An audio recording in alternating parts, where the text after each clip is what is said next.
happening. So hold on 1 second. Let's try this again. Can you hear me at least? I hear you. Not Can the board. Trevor hear me? Yeah, not the board. No, I understand that the board is not getting... Okay, you can hear me, but not the board. Fan-freaking-tastic. Let's try this one more time. Hello, Mr. Board. Let's open... Hi, guys. We're on the air. It's cold. It's freezing out here. we're real dry. We're real cold, Jared. You know, I got the new computer. I'm surprised I'm not having more issues. Well, new computer should operate. You just mean like in terms of... No, like, I just never have the right programs on it. It takes me forever at first. I mean, I got Dota on it with the quickness, but I still don't understand that. I still now start playing like CS:GO now too. I don't know what that is. What is that? Counter-Strike. Counter-Strike. All right. All right. Let's do. I'm terrible at it. Let's do a little test. Nothing. Nothing? Really? Nothing. Nothing. All right. Well, then it's a Skype issue, which would require me to restart Skype. So if you want me to restart Skype, I will do that. Otherwise, we'll have no sound effects today. No, okay, we wasted too much time. This is going to be a very special edition. Well, here's the great part. You have a cold open already. All we have to do is pause and then just come in hot. Man, this is going to be... Let's see how good of a professional you really are. Oh, no, what are you talking about? Wait, pause. Oh, pause and be like... Where you're going to drop in you can drop in the music later. Oh, I see what you're saying. No, whatever. This is special. This is the way we do it for our people. Like first of all, if you are smart enough to listen live, you get the real Jason and Jerry. You don't get the... Yeah, usually. Not that we're that different on the air. I'm just saying that... cussed more. Yeah, well, there's definitely that. I mean, I didn't know. This is probably the only hour of my week every week that I talk for an hour without ever cursing. Okay. Well, yeah, that's not true for me. Obviously, I could talk a lot. I'm very good about not cursing around my kids, though, surprisingly. I don't ever do that. You work in an environment... How'd you do it in the studio with it sitting behind you? Okay, I rarely right now, like the board's not working, you would normally be like cussing and he'd be there. I rarely do that. I really rarely curse. I throw it into old school teacher mode. I don't know why. Like I get back into teacher mode from like when I taught for like a little while in my life. Like you just flip a switch and all of a sudden like you just don't cuss. I don't know what it is. I mean, I like I said, I have a lot of practice not cursing. I just whatever. I do want to curse very badly today. This evening has blown up, and it's not just the tech issues we're having with the show, and it's everything, and it feels man, you don't understand. If I could, Jared, I would go way off right now on the universe, on the world right now. I think I don't know if the world's against you, but it just feels like it. But think of it this way. And that's imagine how many tens of dollars you could get if you did an eBay shop of everything behind you. You know what? There might be an Everything Must Go sale one day. There might be. You don't know. Can I get like at least one choice of one thing on the free as a homie? It might be sooner rather than later. I mean, we're freeforming this some right now. I might as well just show. Let's see. From that collection behind you, I'll take the. Wait, did you still have the Jurgen Klinsmann thing? There are a couple of things I can do. Hold on. 1 second. There are a couple of ways I can go. I could go mystery box.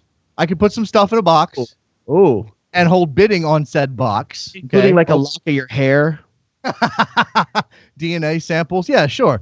Or I could do it more like Price is Right, or not Price is Right style, like Wheel of Fortune. You know, the version of Wheel of Fortune where the winner would show off like the fake room, and the winner would have like the you know what I'm talking about? No, I don't remember a version of Wheel of Fortune like that. You don't remember that? I think there was like a daytime and an evening version of Wheel of Fortune for a long time. Was it not hosted by Pat Sajak? They were both hosted by Pat Sajak. There's only one real host of Wheel of Fortune. Oh, I don't remember this. There'd be like it was like a room, like they would have like this big rotating thing, and it would be like a living room or a bedroom. But this is what you're talking about. This is my Jurgen. The Jurgen Klinsmann action figure, man. Still completely in the original packaging. White thighs. Yeah, not the packaging's not in the best shape, but it is in the original packaging, unopened. I mean, this is 40-year-old virgin territory right here. This is I could use that for BB gun practice. Sports Stars it comes complete with the Jurgen Klinsmann trading card right there. Let's see. This is a list of the other cards that they did. This is from where's the year on this? I think I looked this up one time. Maybe 1992. 1980 something, late 80s. Well, it's got the clubs he's played at on the front, and it looks like it's Stuttgart. I see. Does it have Tottenham on there? That'll give you an idea of what age it is. Up at the top left corner. Oh no! These are actually. This isn't the clubs he's played for. This is the clubs for whom they made cards or made action figures. Stuttgart's on there though, huh? You have the German national team. You have Bayern Munich. You have Dortmund. You have Werder Bremen. You have Hamburg. You do have Stuttgart as well, as you said. So Cologne is on the back here. So names like, man, these are going to be hard for me. Names like Olaf Thon, Hans Flugler. That's a good name. Hans Dorfner. Let's see. Pierre Litbarski from Cologne. Or Cologne, or however you say that. Michael Rummenigge. A bunch of guys. Anyway, I like that someone doesn't realize it's a collectible and they just put a big $5 sticker on the front of it. Yeah. That was I don't know. I looked them up. They're not worth more than that, really.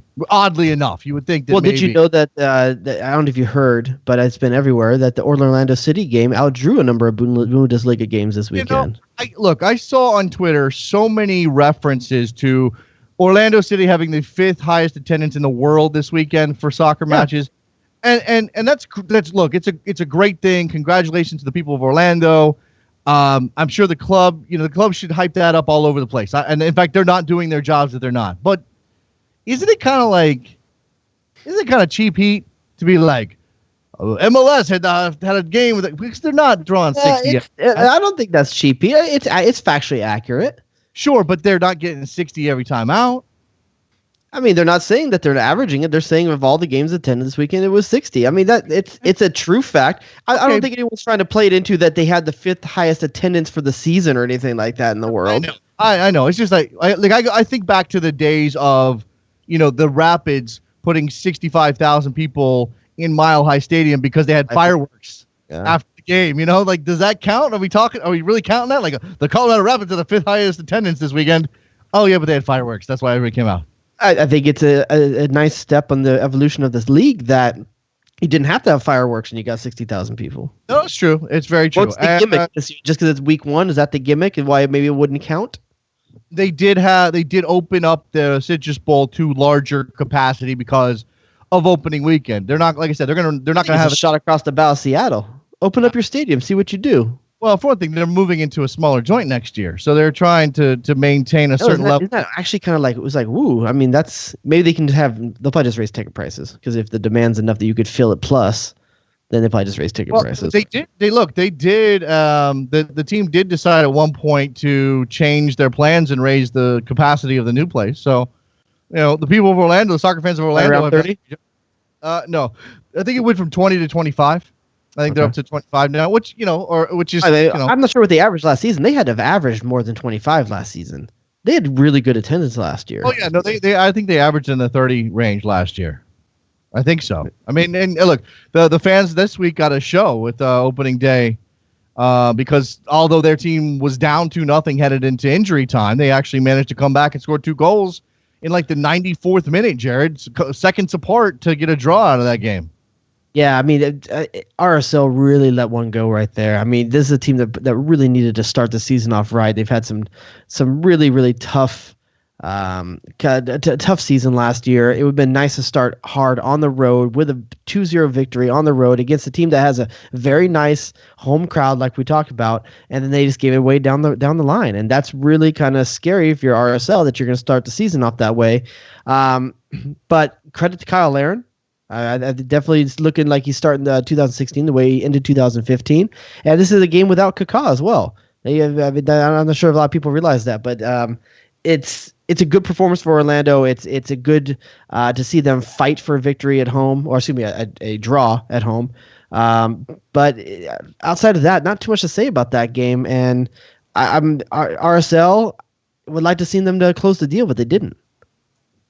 No, I think RSL's going to be a little bit better. I think they're going to be better than last year. And I think they're going to be better than maybe we expected them to be, at least at the beginning of the season. You don't know how depth is going to hurt them. They still don't have.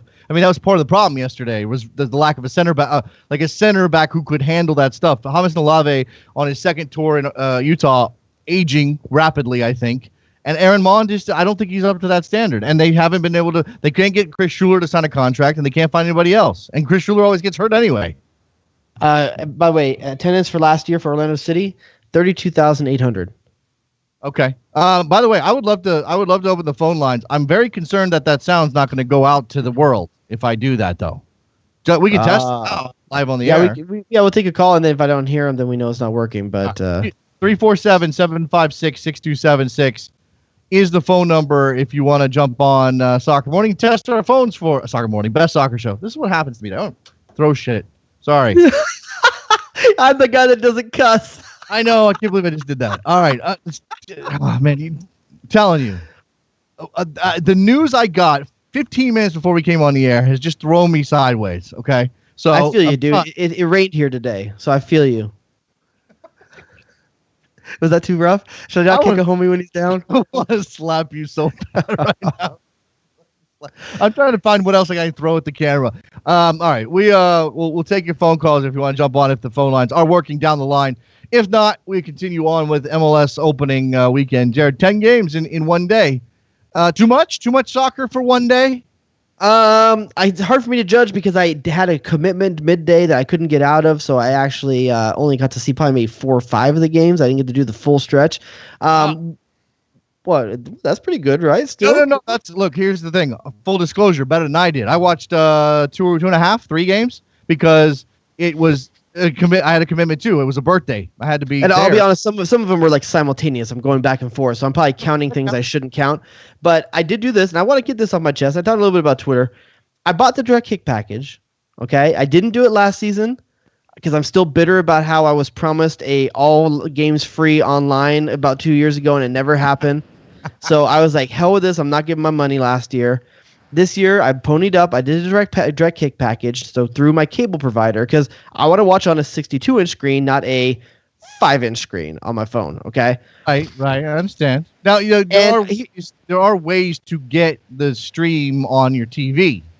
So true. I don't currently have them, and if it's the same quality as on my monitor, it's not as good as the quality I get from my HD like FiOS.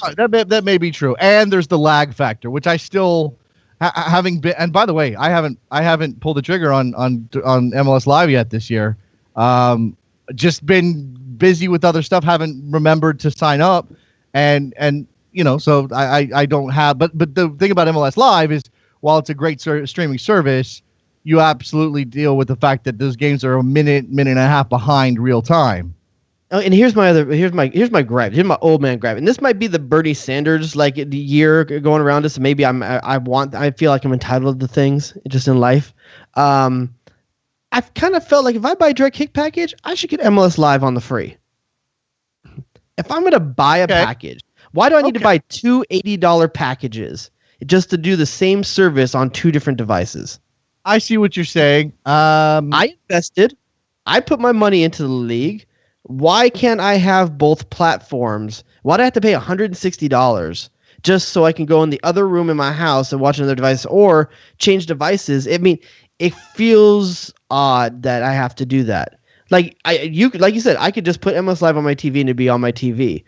But I also kind of feel like I should buy through the cable provider because it feels like it legitimizes the sport a little bit more by buying it through there. MLS would make more money if I did it through Live, I'm sure, because I'm sure they have to give some kind of cut to the cable providers where it's pure going to MLS if I do MLS Live. But I kind of feel like these should kind of go hand in hand. Am I being too entitled? No. I think you're probably right. I think you are probably right, and I think that would open up some things for some. Now, not every cable company provides direct kick, if I'm not mistaken, right? I don't know if they all do, or even this. I would even settle for this. You bought a direct kick? Cool. Show us your bill or something like that. We'll give you MLS Live for $10. Okay. A discount. $160, 2 $80 packages for the same content. It just seems over the top to me. No, I think you're I think you have a good. Yeah, I think you have a decent case there. Sure. Yeah. So I did the direct kick. I pulled the trigger. So we'll see how that goes this season. But I know there's gonna be circumstances where every once in a while I want to watch on my phone or check in or something on my phone, and it's gonna bother me that I have to pay another $80 just to do that. But anyway, that's my old man rant for the day. But in terms of MLS Week 1, fantastic Week 1. Comes out blazing. I can't tell you how many first weeks I remember with like limited goals, teams not going for it, just feeling out. This season hit the ground running, and I think it's probably we're just ripe for a letdown. Week 2 is probably going to be like 12 goals in the first 10 games. But it was a fun Week 1, and the quality of goal in Week 1 very high. Yeah. Oh my gosh. If I had my sound effects, which I can hear them, can't hear them. Are you? Well, when you put out the podcast, the sound effects will be there, right? Yeah. I think. Wait a second. Yes. In fact, that was silence for you. I was hearing the sound effect, and it is recording, so it will be on the podcast. Imagine that. Just handed out a bunch of those. I mean, Tommy Mac with that curler against the Fire to open things up for NYCFC. Diego Fagundes, Federico Higuain. I'm missing probably 2 or 3 pretty damn good goals. Those are the best 3 probably. I think who was that up in Vancouver had a pretty good. Oh, no, I'm sorry, Montreal. Piatti had a pretty good as well. Piatti. But for me, the class of them all was Fagundes. Don't get me wrong though, Tommy Mac's first in my heart. Tommy Mac when he scores or does something good makes me feel better than any player in the league scoring. I don't know why. Really? I get so happy when Tommy Mac does good things because I feel like my buddy who eats Doritos on the couch is playing in MLS. I think that maybe call doesn't go through. I'm being told on Twitter. Okay, I don't know if that's true or not. I'll have to check. I think maybe it's also about. Correct me if I'm wrong here, but Tommy Mac does not seem like top. I'm not trying to hate on the dude. He does not seem like top level athlete stuff, right? Like he's not. He looks like he's made of like fluff, the marshmallow stuff you buy in a bottle. It's something like that. There's obviously a little eastbound and down to him. A little what's his name?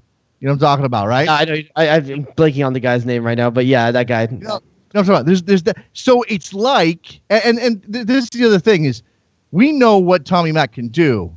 And this is not a league, in my personal opinion, that has always valued what Tommy Mac can do. This is a league that if you look like Tommy Mac, if you're gonna be on the field, you better be able to get stuck in. You better be physical. You better, you know what I'm saying? Like you better have that edge because that's what Kenny Powers, by the way. There you go, Kenny Powers. So yeah, I think like Tommy Mac pulls things off culturally. It looks like culturally he's unable to. It's like I'm as shocked when I see the ball come off his foot like that as if I saw him in the Metropolitan Museum of Art. Yes. And by the way, this is an Ivy League dude. I know. That's what's crazy about it, dude. He's like an Ivy League like mullet thing. It's not even mullet anymore. Now it's just like Ned Grabavoy like knockoff. But right. He's just. I love watching that dude. I think you're right. It's kind of Kenny Powers-ish. It is like that. I kind of feel like he's a fish out of water, but somehow he grew lungs. I don't know how to say it, but I love watching the guy play. I love that he had a terrible injury and has come back from it. He just looks like a guy that has a good time. He's kind of Clint Mathis-ish like that. Yeah. No, there's definitely some Clint Mathis to him. I completely agree with that.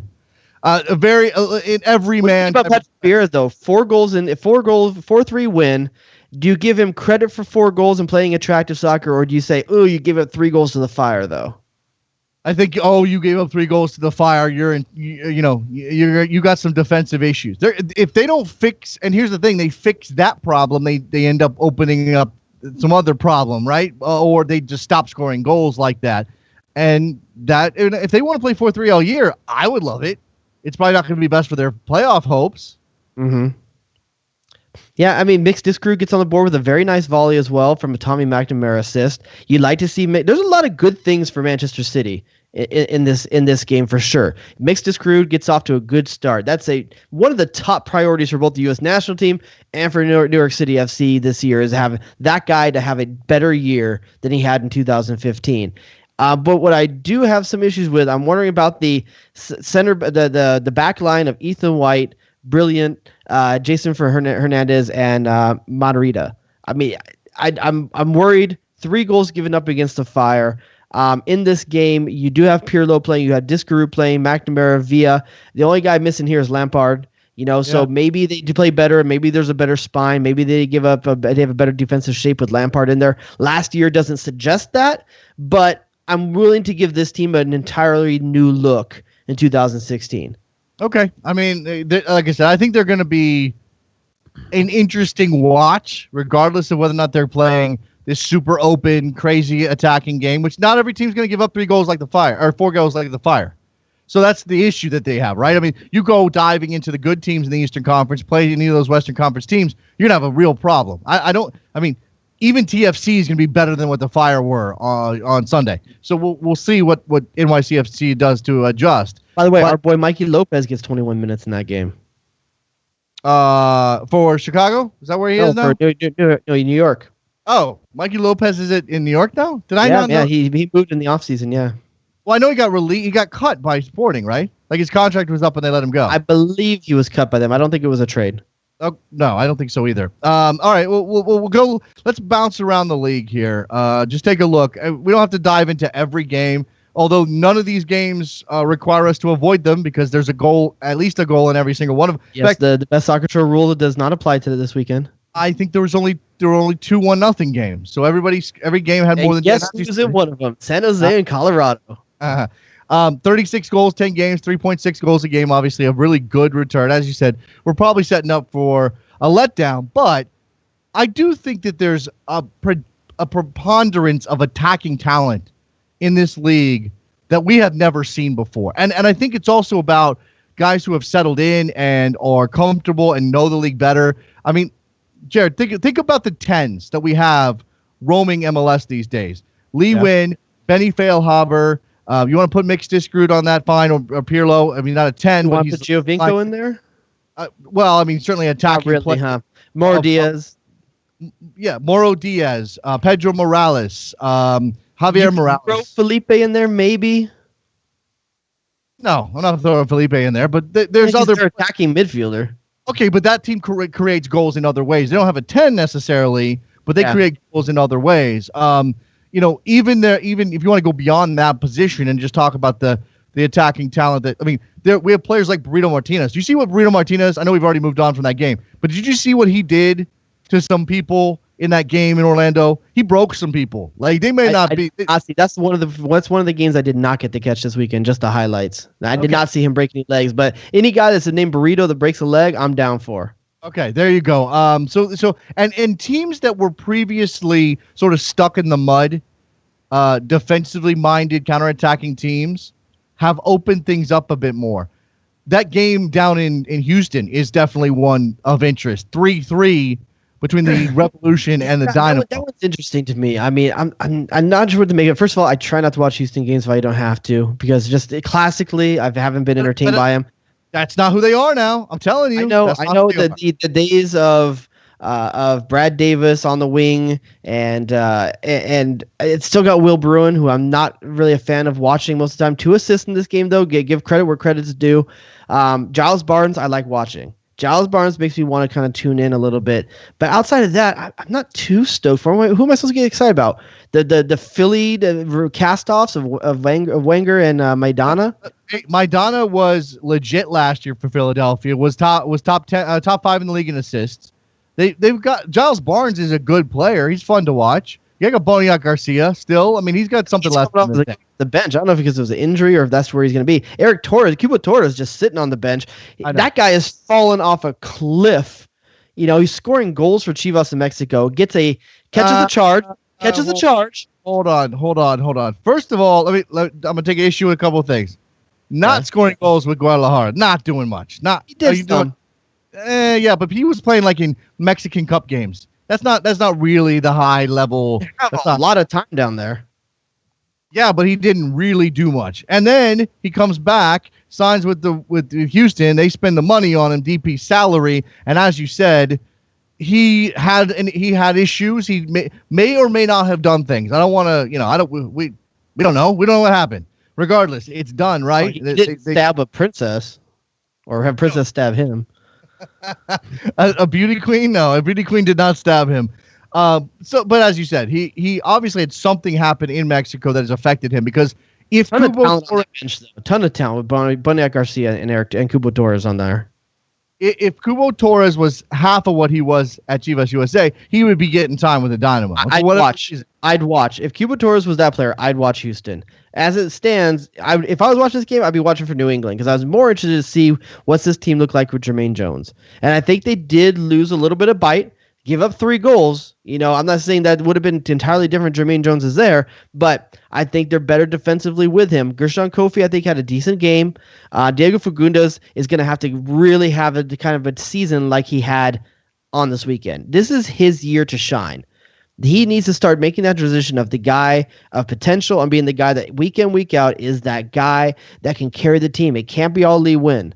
I mean, and listen, a goal, 2 assists. Diego Fagundes showed up week 1. He's always been kind of streaky. Let's hope this puts him on it. But I'm really interested to see that couple of games when he comes up against adversity, how is he going to respond? Because this is a team that has the identity of having huge slumps during some time in the season. And Jermaine Jones has always been there to catch him and bring him back up. This year, they're not going to have that. So you got to decide who's going to be the leader on this team in that absence. And I don't know right now who that leader is going to be. Well, what do you make of the fact that they lined up Kofi next to Kellen Rowe? They let Andy Dorman go. So, I mean, there's got to be someone's got to start taking that role. What's that? They have Caldwell. So they went with, instead of a double pivot, 2 holding midfielders, they went with Kellen Rowe, obviously in a bid to get more of a connection between their back line. Yeah, the question is, how do you get Teal Bunbury on the field? How do you get Diego Fagundes on the field? How do you get Lee Win and Kellen Rowe all on the field? One of them's going to have to pick up defensive responsibilities. Out of that, I think Kellen Rowe is the closest to be able to play a 2-way position out of everyone we just mentioned. You're not expecting Teal Bunbury to defend. You don't want Lee Win defending if you can help it. I think Kellen Rowe's naturally got to take a box-to-box. He shouldn't be playing an 8, though. I mean, he shouldn't be playing a 6, but I think he can start playing in box-to-box role. If I remember correctly, I think he played a little bit of that when he was at UCLA. I think he's capable. I think he could be Will Trapp-ish, except I'm talking about in terms of passing and distribution. Right. I think he can take that on. And if you put Caldwell in there, you're going 2 really defensive-minded midfielders in the center.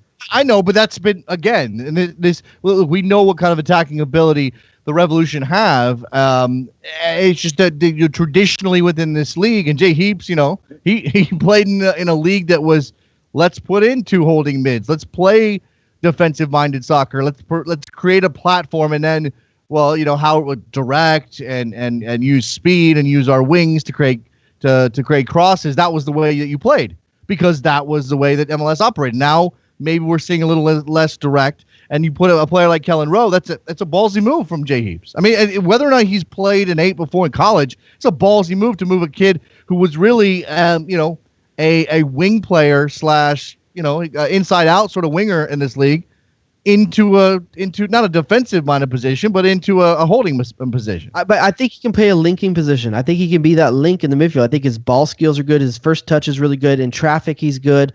I think this is a conversion that could work. He might have some growing pains initially, but let's be honest, one of these guys is going to sit otherwise. Because if he can't play this role, Scott Caldwell has to find his way into this lineup. Because one of these guys is going to have to sit. I think Jay Heaps is right to say, I've got 4 to 5 premier talents in MLS. I got to find a way to get him on the field because Kobayashi is sitting on the bench too. I don't think he's a 90-minute player, but for 20-minute stretches, that's a fantastic offensive sub for you as well. So they got a lot of talent. And let's not forget, Juan Agudelo is sitting on the bench. This is a lineup that doesn't even have Juan Agudelo in it. I know. You got almost have an issue of too many options. I think Jay Heaps could go crazy trying to figure out how to get them all on the field. There's several teams, and I know depth is still an issue for a lot of MLS clubs, particularly when we talk about international competition like the Champions League.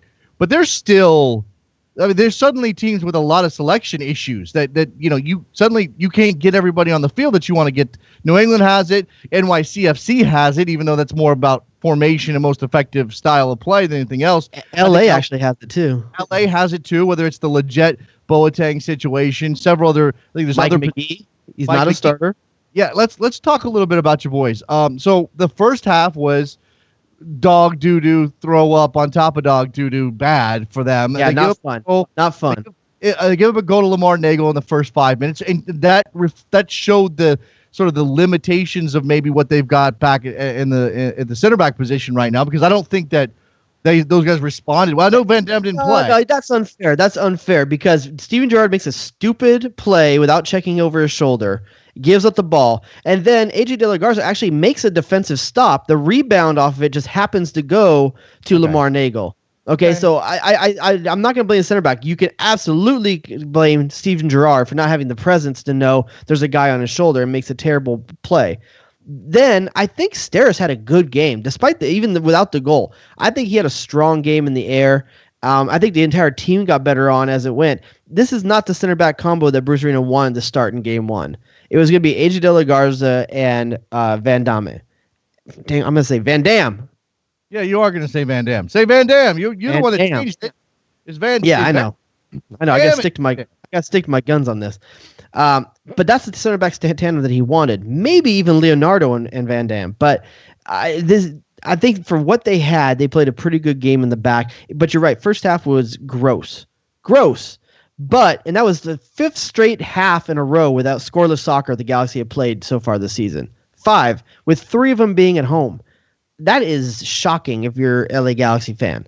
Well, and then what happened though? What happened? I want to say chemistry, but I don't know for sure. Okay. Well, look, the key event that people are focusing on, Jared, is the substitution of one Giovanni Dos Santos. Now, I'm being told he had a thigh thing. I actually didn't catch that on the broadcast, but whatever. Maybe an injury, but regardless, he's taken out of the lineup, and Bruce points in the direction of Michael. I wish you knew his middle name, McGee, because they do that on the Spanish broadcast all the time, and he makes an immediate difference. I mean, it's the guy scores twice and sets up a penalty and earns a penalty. I mean, he assisted on the other one. He hit on all 4 parts of the goal, all 4 goals. And I didn't even hear. I'm going to do this one that you can't hear. I give Mike McGee an old baby for the chip because I think it deserves it. So what is happening here? And further, and I know it's one game, but he didn't exactly show up well last year either. Is this team better off without Giovanni Dos Santos in the lineup? And what does that potentially mean for Giovanni Dos Santos and his relationship with the LA Galaxy? It's tough. It doesn't seem like they know how to play with him. They don't seem to know how to get him in the game, or he doesn't know how to get himself in the game. Last year we saw it as striker. I think when he entered the season, the entire team played well, and even Giovanni Dos Santos down the stretch, it seemed like teams somehow were able to take him out of it. And I don't know if it's I don't know what they were doing. They weren't setting double teams at him, but he always seemed like he was isolated really far out if he was getting the ball. This season so far, it just looks like he doesn't have the players to combine with. And I don't know if it's Gerrard and De Jong that are playing too far back, and that linking player in the center isn't close enough to him to play something off of. But he and Robbie Keane don't seem to have that understanding either. Where you see Mike McGee and Keane, it's just like they fell back in a rhythm. I mean, Keane knew where to find him. McGee knew where to find Keane. And there's something to be said for just longevity and hours played together. And Giovanni Dos Santos doesn't have that, but he's got to find it. And this is a team culture. If you look at this roster, this is a team that has so many touches on the ball at so many different levels. It shouldn't be this hard to throw them on a field and find chemistry. And they found it in the second half. And what's interesting is that the entire team got better in the second half. It wasn't just the offense. Ashley Cole had a fantastic second half. I mean, I was really worried. He was kind of getting blown by a little bit in the first half. The second half, he really played well. And that's hard for me to say because I did not like that signing. But credit where credit's due. He had a good second half. I'm more worried about Robbie Rogers and his choices going forward. I think he loses the ball a little bit too much when he's been going forward on the right. But it's interesting. They got 4-1. You get the feeling that all they needed was that first goal for the gates to open up. The question just is, and you said it, do those gates open up in the future with Giovanni Dos Santos as a focal point or Mike McGee as a focal point? Because it's hard to go away from the guy that got you there. Yeah, this is actually pretty interesting from Holden on Twitter. You can't hear it, but I just played the poison drop. So, Jared, do you want Juan Agudelo or Mike McGee on the bench of your team? Mike McGee. It's not even a question. And here's why. The guy has consistently been a clutch performer his entire career. He's always been the guy that gets you that big goal, that big stop, that big pass.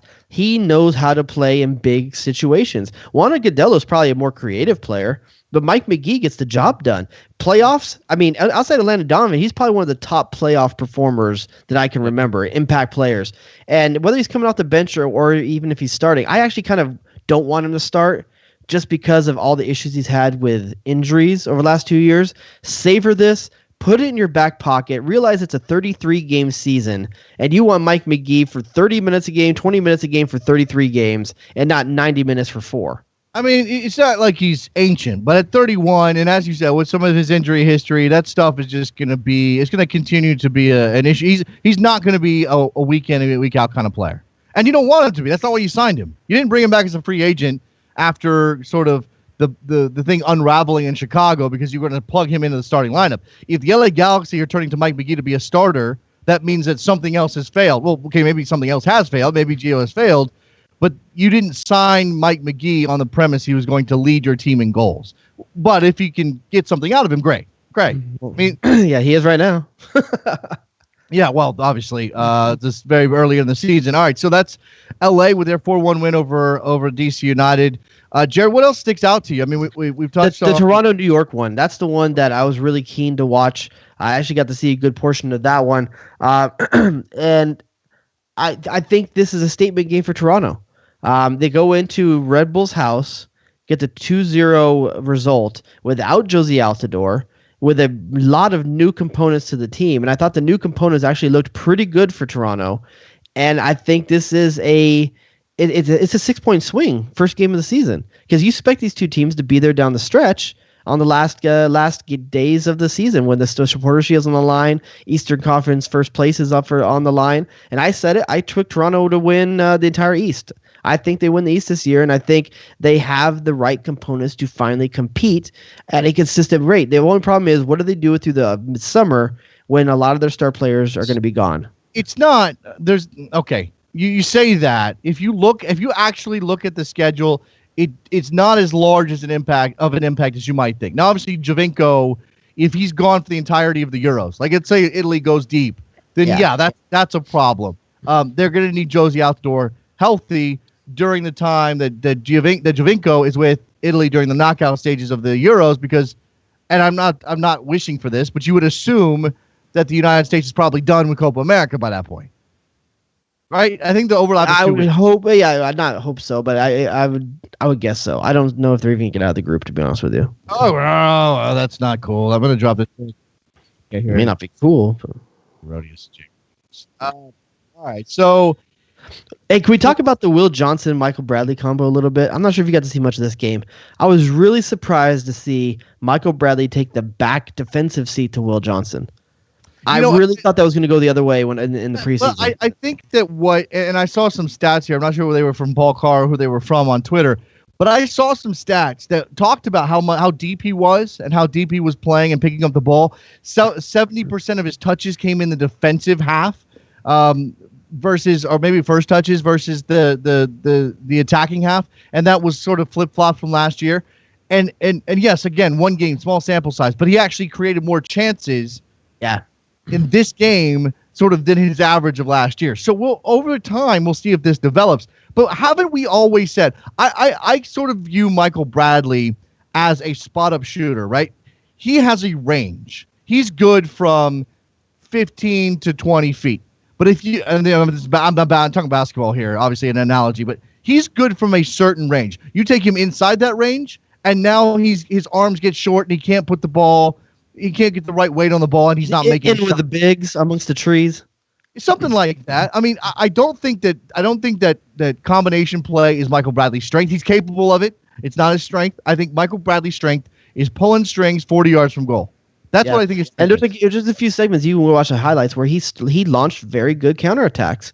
And I think by having Will Johnson forward, he has probably one of the best midfielders to combine with in terms of just 1-2 touching, out of traffic. Both those guys good under pressure, good in the passing lanes.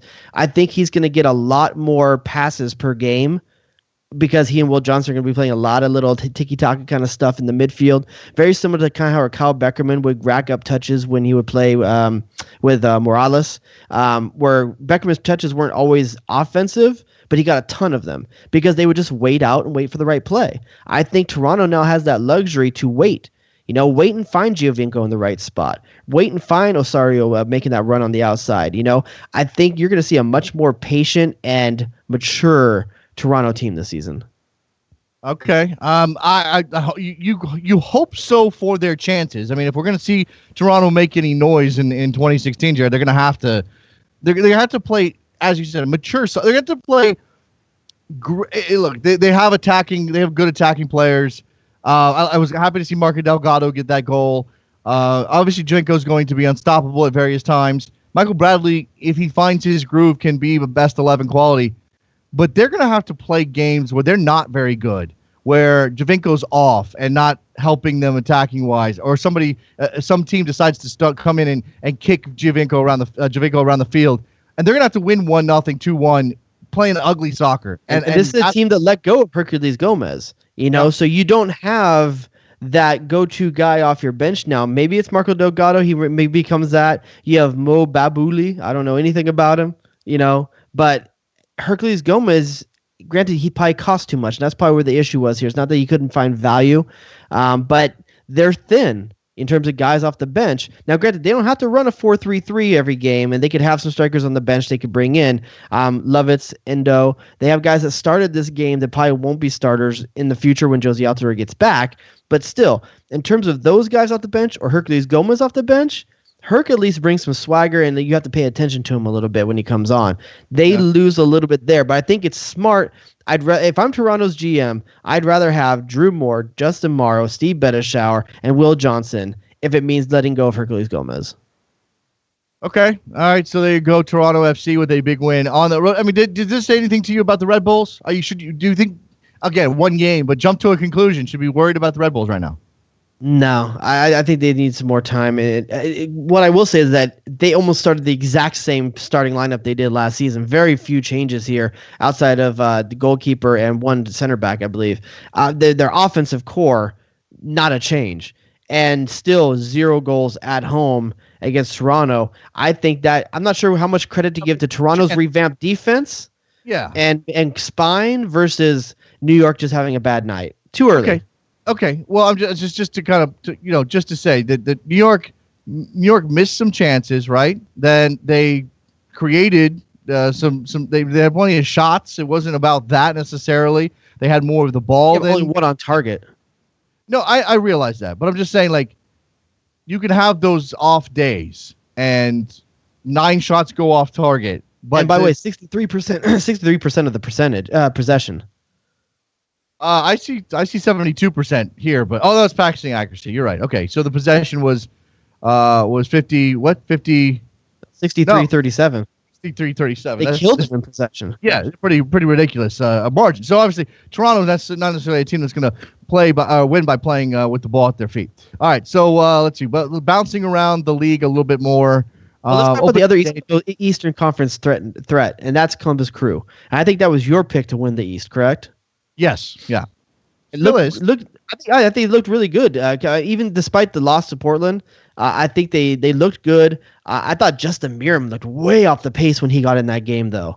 Yeah. He did not look good. That's shocked because I'm a Meram fanboy. I like Justin Meram's game. You think maybe international duty has thrown him out of whack a little bit? I mean, good for him to play for Iraq, but is that something that's going to be? It's going to damage travel. Yeah, it's a ton of travel. It's more travel than any European-based players have to make. Certainly, European-based players even coming back to the U.S. to play games for the U.S. national team. He's got to go all the way to Asia. I mean, I don't know. Just you wonder if that could be a factor. I But thought the midfield at Columbus looked really good and really fluid. I think they, for some reason, struggled to find Kai Kamara in good spots. And probably credit to Nat Borchers and Liam Ridgewell in that regard. And to credit to Diego Chara, who had a fantastic game. Fantastic game. So you're going to struggle to find that pocket that Kai Kamara likes to find in between that the center midfielder and the center backs, where he likes to get that first ball. He gets that first ball, distributes, and he makes that run to the 6, and he usually gets on the end of the cross for a finish. He was in amongst the trees for sure because he had 2 fantastic headers of the ball, Nat Borchers and Liam Ridgewell. A very tough matchup for him in the air. And I think that Columbus struggled to get a lot of really good service to Kai Kamara. I think they had some really good passing structures. I think, obviously, this is one of the best games I've seen from Higuain in quite some time. Ethan Finley, I thought, looked good, but he disappeared down the stretch. Not shocked, but surprised to see Hector Mendes start. But that's probably based on Justin Miram not being ready to go. That's probably Miram's spot in the near future. Just an interesting game. I like Columbus still. I think they played a pretty good game despite the loss. Still, I think I picked Toronto, I out of the East, but I think Columbus is going to give them a good run for their money. Okay. I mean, and look, it's a long season. It's going to be tight. I think that the margins and, for the first place in these conferences is going to be 1 or 2 points, or maybe even a tiebreaker here and there. I mean, again, we saw the Supporters Shield come down to a tiebreaker last year. And speaking of that, let's talk FC Dallas briefly, because they get a 2-0 win over Philadelphia. No surprise there. Philly's not supposed to be good yet, although, give Ernie Stewart some time. FC Dallas did exactly what you would expect. An early goal from Fabian Castillo. That is the prototypical FC Dallas goal. Mauro Diaz pulling the string on a diagonal run from Fabian Castillo. Great through ball by Mauro Diaz there. Perfectly weighted pass, perfectly timed. Those guys are in sync.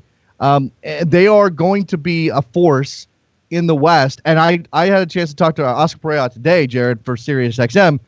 I'm impressed with the guy. I'm impressed with the guy's commitment. Maybe it is lip service a little bit, but you look at the lineup that they put out in that game.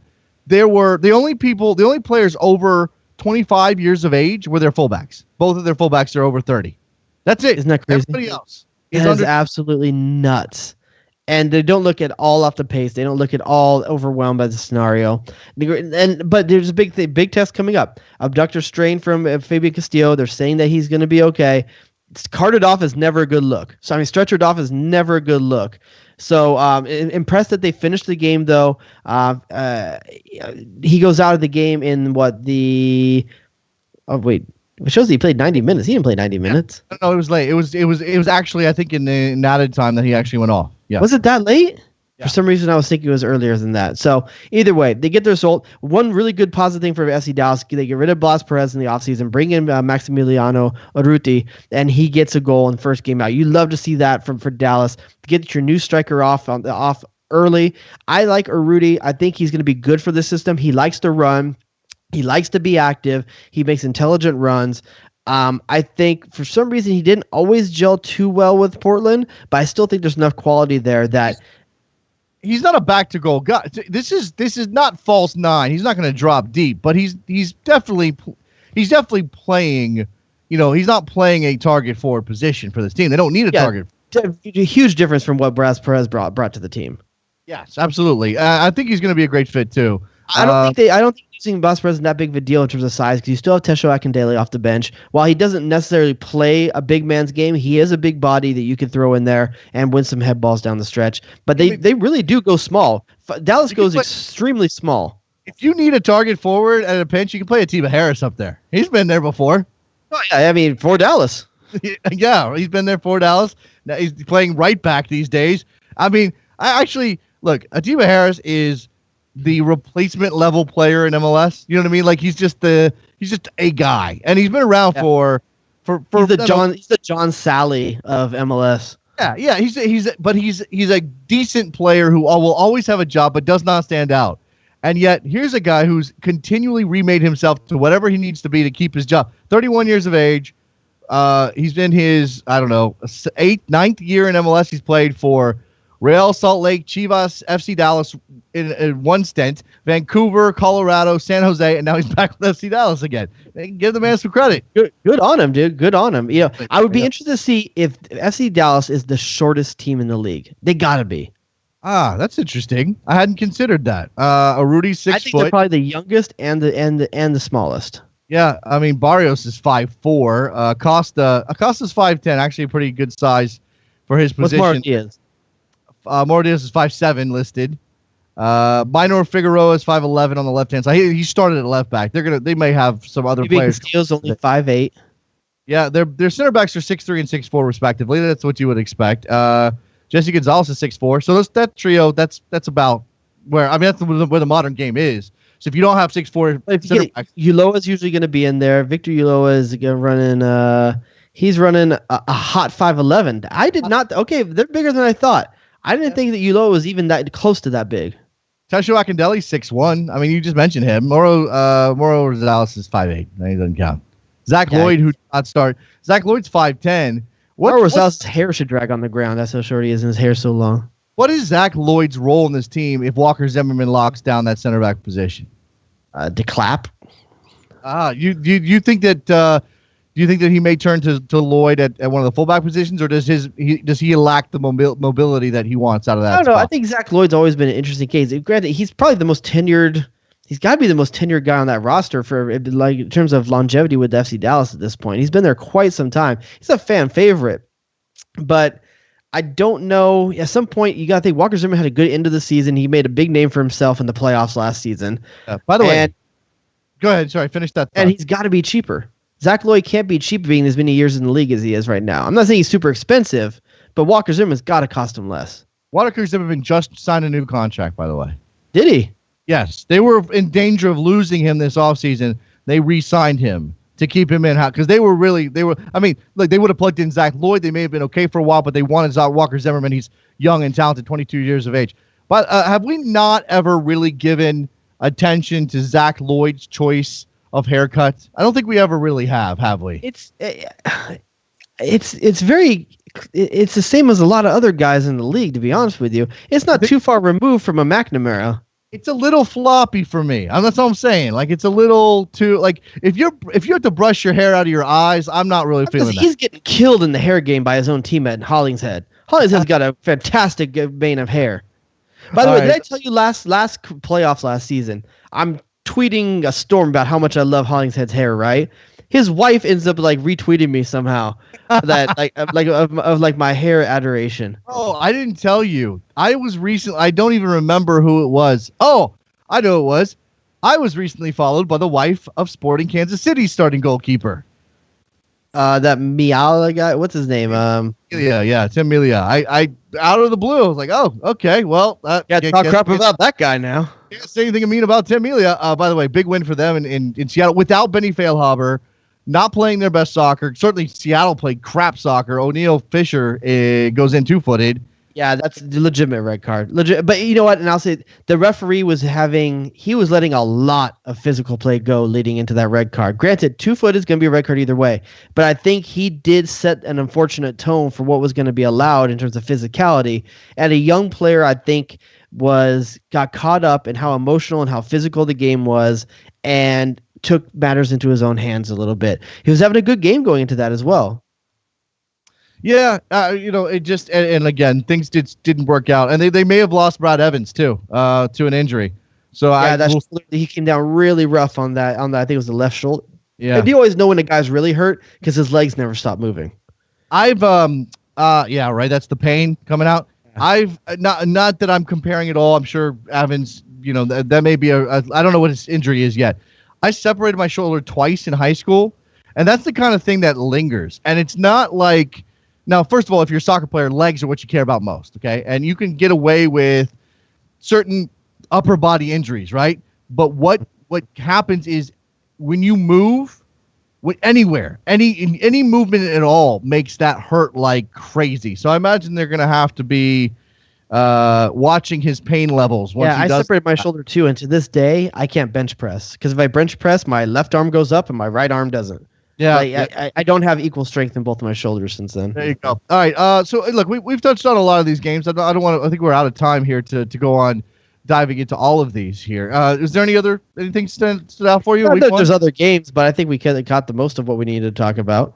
Okay, well, I didn't really have anything else here, to be honest with you. What else is Well, happening? you were going to talk crap on my Coke addiction. Well, not addiction, but Oh my gosh, are you oh, allowed that to? sounds right, did it? No, that sounded terrible. And I'm playing the. I was only going to talk crap because I don't get like I can't drink soda. I feel gross when I drink soda. I don't know if I've trained myself to feel gross or if it's the actual product making me feel gross. If I drink soda or pop or whatever you want to call it, I feel Pop. well. Some people in the Midwest, Grown adults saying the word pop. I know, right? I know. Can I get a eat high? I just feel gross. Although I will say that if you're gonna go with one of the colas, I suppose Coke is the choice, right? Yeah, I was a Diet Dr. Pepper guy for probably about a good 7-8 years, and I was just at some point I was like, can I keep drinking all this? Was it aspartame? What's it called? I can't remember what it's called. Yeah, but at some time I was just like, I'm drinking way too much of this, so I started going leaded again. I should have just cut out soda. That would have been the smart thing to do. I tried to. That's why I got onto my peach teas. I can't just drink water all the time though. I need some flavor. Drink like cranberry juice or something. I mean, look, I know. Look, here's the thing. This is what happens. What'd you say? What? Cranberry juice is mainly pure sugar. Okay, but it's more natural sugars than high fructose corn syrup. I mean, I don't know. I'm not a health nut. I'm just saying. I don't know. I probably drink the wrong thing. Yeah, here's a really bad thing. Since I went leaded again, I've gotten really into the Mountain Dew scene. Oh, that's so gross, man. It's so white trash, dude. I feel like Breck Shea on a binge. Have you watched? Did you watch Futurama when it was on? I've seen it. I can't tell you I watch it or anything like that.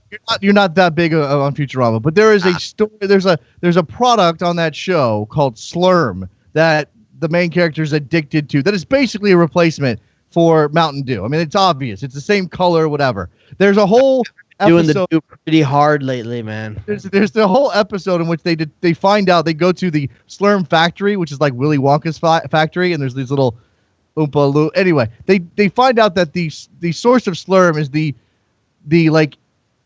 business end of a giant worm, and I'm like, forever Mountain Dew products, anything that looks green and fluorescent looking is out for me. I'm sorry. I did have one of those Mountain Dew Kickstart things the other day, the energy drink. I was like, oh, that was actually pretty good. I ain't gonna lie. Now I will occasionally partake of that, but speaking of energy drinks, did I tell you the story of how Eric Winalda was warning me off of Red Bull? No. I was at the coaches convention a couple weeks ago with SiriusXM doing my show.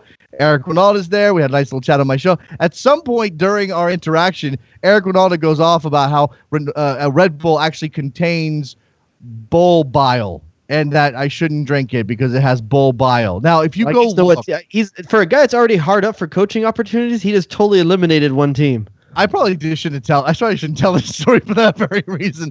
Anyway, if you go look up the ingredients of Red Bull, it has taurine, right? Taurine is what gives it the name Red Bull. Taurine is what that's the stuff that makes you masculine. Okay, taurine is actually like an acid that does, in fact, make up a good amount of bile.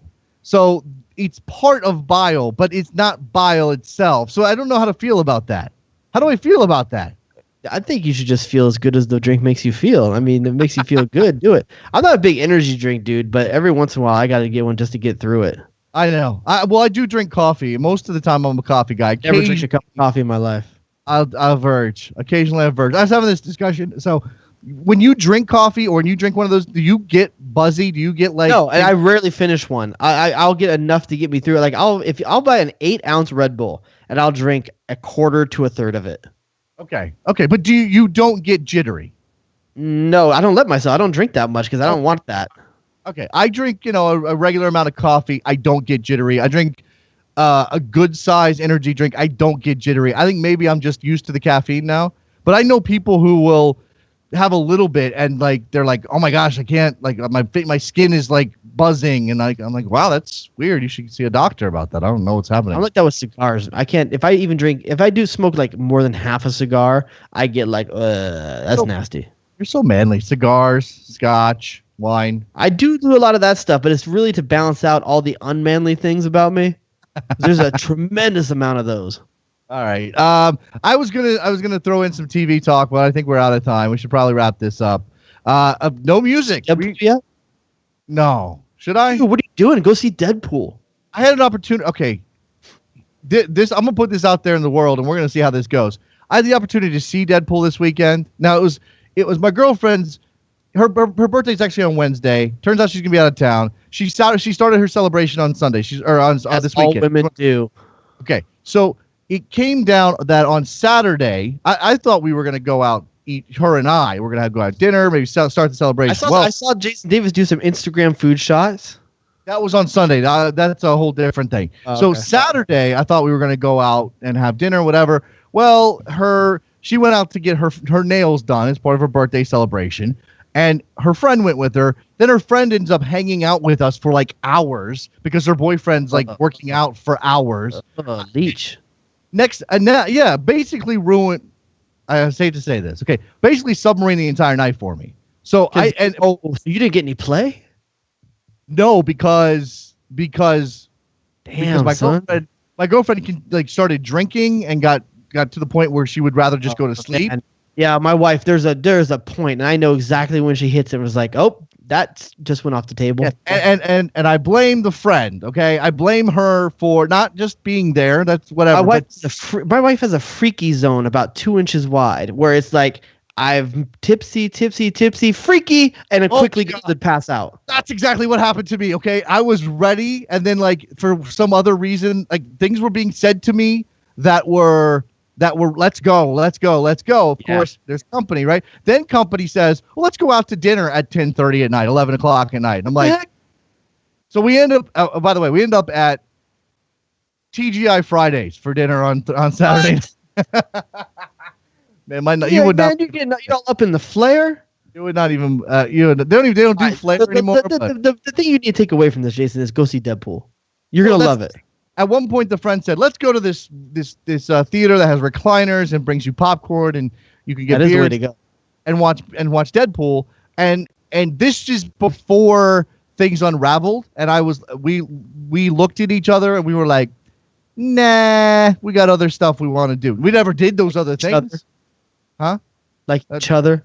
Shh, I can't. No, stop. You can't. You're not allowed to say that on family radio, family podcasting. Do we have a mature rating on iTunes? We will after I said the S word. Yeah, I know. The S word. I got it. Yeah, I know. How 12-year-old did I sound right there? Remember, there was all these words like the MF word, the C word. Like there's all these words you couldn't say back in the day. Now everyone just says them. I know. All right, I'm going to play the song and do the drops. You won't be able to hear it in the live stream, but it's okay. It'll be on the podcast. Thank you very much for listening, guys. They just got some bonus Matador there. All right, we're out of here. Jared, anything else before we let the people go? All right, we'll see you guys next week. Bye.